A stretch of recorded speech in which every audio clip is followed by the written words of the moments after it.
আমার ভাইয়েরা, আল্লাহ রাব্বুল আলামিন কুরআনুল কারীমের ভিতরে সুন্দর করে আমাদেরকে উদ্দেশ্য করে জানিয়ে দেন। আল্লাহ রাব্বুল আলামিন বলেন, আমি 7 আসমানকে সৃষ্টি করেছি, আমার বান্দাগুলোকে আমি পৃথিবীতে পাঠাবো। আমার বান্দাগুলো পৃথিবীতে যাবে শুধুমাত্র কেবলমাত্র আমার ইবাদত করার জন্য। আমার ইবাদত ব্যতীত অন্য কোনো উদ্দেশ্যে আমি আমার বান্দাকে পৃথিবীতে প্রেরণ করি নাই।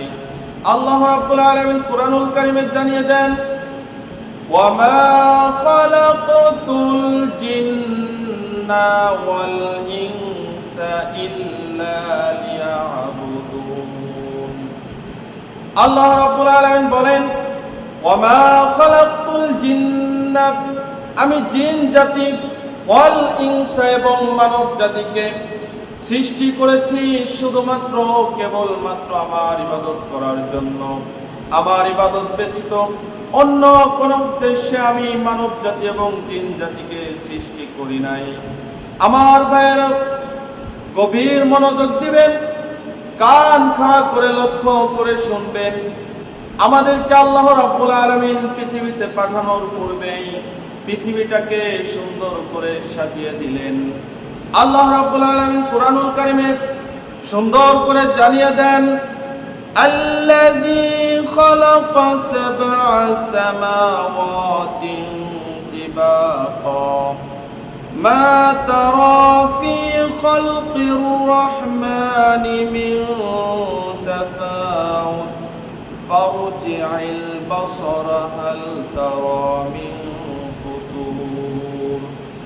আল্লাহ রাব্বুল আলামিন বলেন, আমার বান্দাগুলোকে আমি পৃথিবীতে পাঠাবো। এই পৃথিবীতে পাঠানোর আগে আমি সুন্দর করে পৃথিবীটাকে তৈরি করে দিয়েছি। পৃথিবীটাকে তৈরি করে আমি জমিন সৃষ্টি করেছি।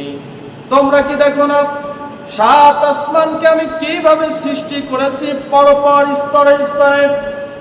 শুধু তাই নয়, দয়াল আল্লাহ রাব্বুল আলামিন কত নিখুঁতভাবে আসমানটাকে সাজালেন। আমার বন্ধুগণ, এই পৃথিবীতে আমরা যখন ঘর বাড়ি তৈরি করি, ঘর বাড়ি তৈরি করার, ঘরটাকে মজবুত করার জন্য আমাদের এক একটা খুঁটির প্রয়োজন আছে। আমরা যখন বিল্ডিং করি, বিল্ডিং করার সময় বিল্ডিংটা মজবুত হওয়ার জন্য আমাদের যেমন ভীম ঢালাই দিয়ে খুঁটির প্রয়োজন আছে।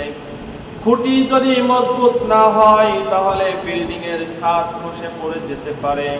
কিন্তু আমার আল্লাহ রাব্বুল আলামিন আসমানটাকে এত সুন্দর করে সাজালেন, আসমানটাকে এত সুন্দর করে স্থাপন করলেন। আপনি পৃথিবীর বুকে যে কোনো স্থানে যাবেন, এই আসমানে আপনি একটি খুঁটিও পাবেন না। কত সুন্দর করে আল্লাহ রাব্বুল আলামিন আসমানটাকে সাজিয়ে দিলেন।